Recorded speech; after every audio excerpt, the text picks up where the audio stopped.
Guys, welcome back to my channel. Hi Harmeet, और आज हम बात करने वाले हैं मूवी ऑब्सेशन के बारे में।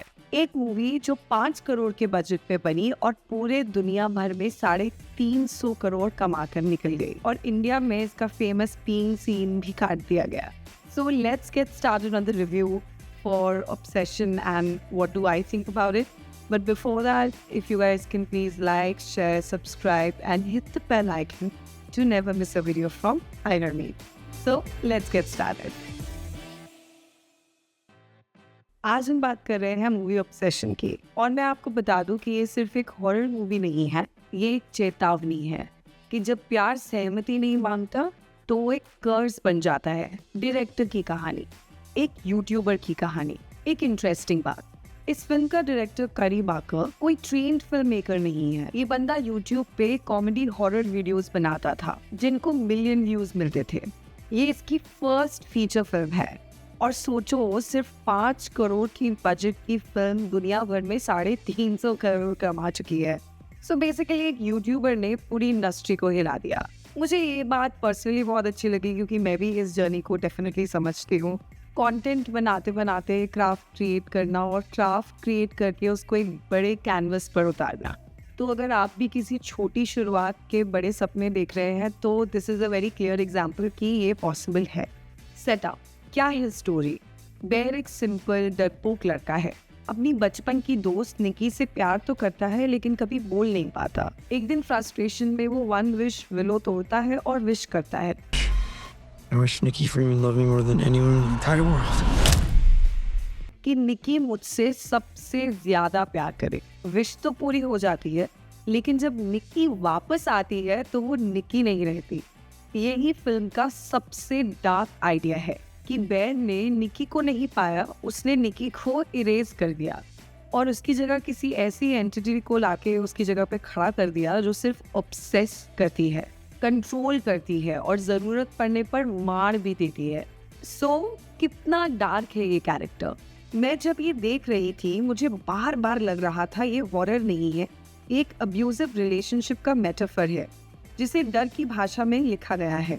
निकी अपने ही घर के दरवाजे पे टेप लगा देती है, घंटों दरवाजे पे खड़ी रहती है बिना हिले। बेर की मरी हुई कैट को सैंडविच में कुक करके सर्व कर देती है बिना बताए।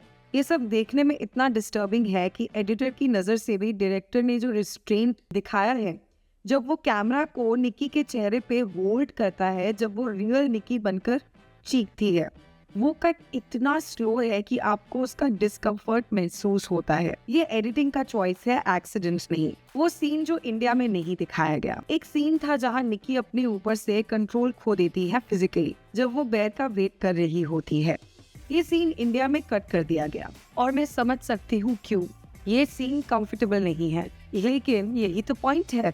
डायरेक्टर चाहता है कि आप अनकंफर्टेबल हो, क्योंकि निकी के साथ जो हो रहा है वो कोई क्यूट ऑब्सेशन नहीं है। उसकी बॉडी लिटरली उसके कंट्रोल में नहीं है। जब हम उस सीन को सॉफ्टन कर देते हैं या हटा देते हैं तो हम हॉरर को एक क्यूट ऑब्सेशन की तरह देख रहे हैं। वो सीन बहुत इंपॉर्टेंट था, और हॉरर क्यूट नहीं होना चाहिए। वो पोएम और वो hint.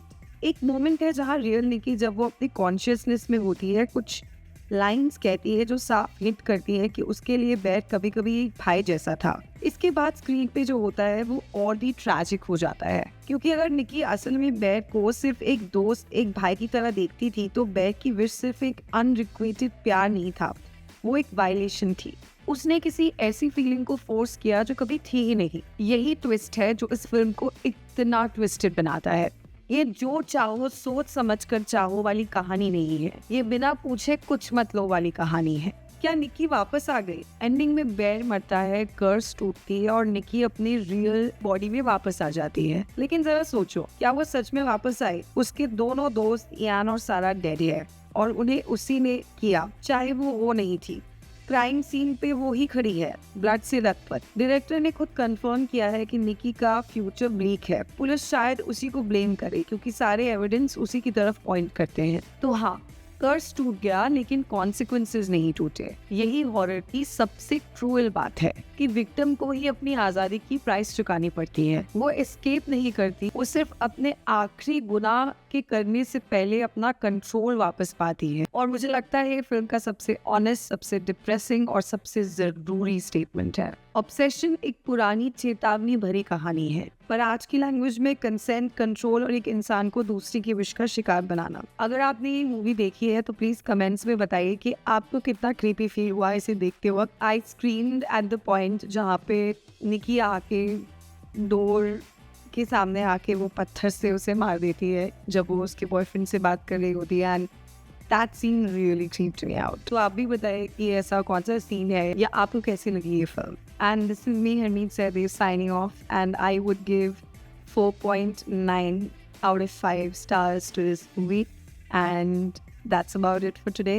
Please let me know how you like my videos and suggest me what all I can see. I would love to have your opinion.